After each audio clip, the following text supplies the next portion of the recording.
Fanzine. Poems by Edna St Vincent Millay. I created a fanzine to learn a few poems of each of Edna St Vincent Millay's books. I also wanted to remember the title of the book and the year it was written in. From Renascence and Other Poems, 1917, I chose Songs of Shattering 1 and Afternoon on a Hill. I will be the gladdest thing under the sun.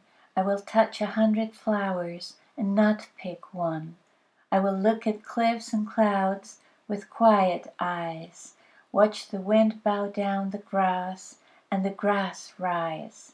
And when lights begin to show up from the town, I will mark which must be mine and then start down.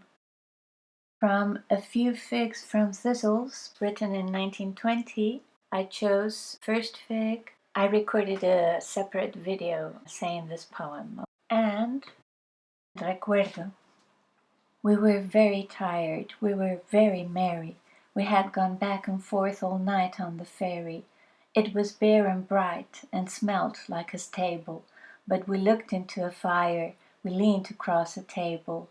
We lay on a hilltop underneath the moon, and the whistles kept blowing, and the dawn came soon.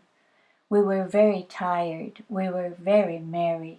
We had gone back and forth all night on the ferry, and you ate an apple, and I ate a pear, from a dozen of each we had bought somewhere. And the sky went wan, and the wind came cold, and the sun rose dripping, a bucket full of gold. We were very tired, we were very merry. We had gone back and forth all night on the ferry. We hailed good morrow, mother, to a shawl-covered head, and bought a morning paper, which neither of us read. And she wept, God bless you, for the apples and the pears, and we gave her all our money, but our subway fares. 2nd April, written in 1921, I chose My heart being hungry, and I, being a woman and distressed by all the needs and notions of my kind, am urged by your propinquity to find your person fair, and feel a certain zest to bear your body's weight upon my breast.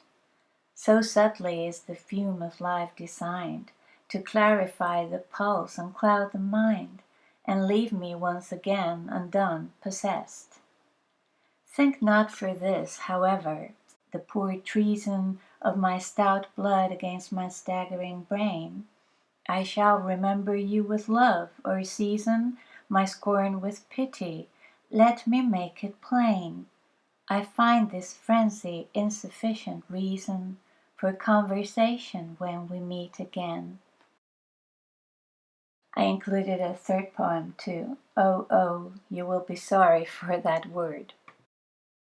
From the Harp-weaver and Other Poems, written in 1923, I chose Elegy Before Death, City Trees, and Wild Swans.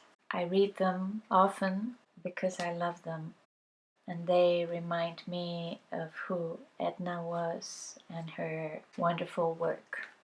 This fanzine was made as an example of materials we can create when we work with poems. I am recommending a documentary we designed a listening comprehension activity for this book, for sisters workshops with poems. And that's all. Thank you for watching and have a wonderful day.